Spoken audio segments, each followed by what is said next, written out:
మాకు మంత్రి పదవి ఇవ్వండి. ఎమ్మెల్సీ విజయశాంతి అద్దంకి మీనాక్షికి విజ్ఞప్తి, ఆమెతో వేర్వేరుగా భేటీ అంటూ చూస్తాం. వాస్తవమే, ఎలిజిబిలిటీ అయితే అద్దంకి దయాకర్కి అయితే ఎలిజిబిలిటీ అయితే ఉంది. ఎందుకంటే ఇటు ఉద్యమకారుడిగా కాంగ్రెస్ పార్టీ కోర్ మెంబర్గా అస్తిత్వం, కాంగ్రెస్ పార్టీ యొక్క ఐడియాలజీ ముందు తీసుకునే విధంగా ఈయన చూస్తారు తప్ప ఎక్కడ కూడా ఆయన వేరే కొనలో చూడరు. సో అందుకే తప్పేమీ లేదు.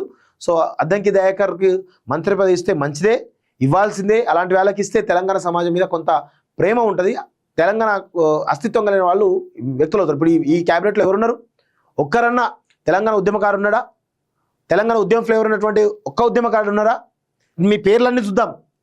రేవంత్ రెడ్డి మొదలుపెట్టుకుంటే బట్టి విక్రమార్క, దామోదర్ రాజనరసింహ, జూపల్లి కృష్ణారావు, అదేవిధంగా తుమ్మల నాగేశ్వరరావు, పొంగులేటి శ్రీనివాసరెడ్డి, ఎవరున్నారు? కొండా సురేఖ, సీతక్క, వీళ్ళు ఎవరైనా తెలంగాణ ఉద్యమకారులా? ఒక్కరైనా తెలంగాణ కోసం పనిచేసేలా?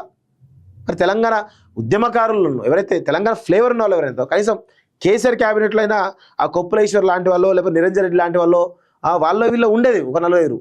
కానీ ఈ ప్రభుత్వంలో పూర్తిగా తెలంగాణ అస్తిత్వం కలిగినటువంటి ఒక్క నాయకుడు కూడా మంత్రిగా లేడు. చాలా దుర్మార్గం ఇది. ఇప్పటికైనా మార్చుకోండి. విదేశాల్లో ఉన్నత విద్యను చదువుకోవాలని అనుకుంటున్నారా? అయితే వెంటనే ఫ్లైగ్రాడ్ ఓవర్సీస్ ఎడ్యుకేషన్ కన్సల్టెన్సీని సంప్రదించండి. మీ విదేశీ కలలను సాకారం చేసుకోండి. ఫ్లైగ్రాడ్.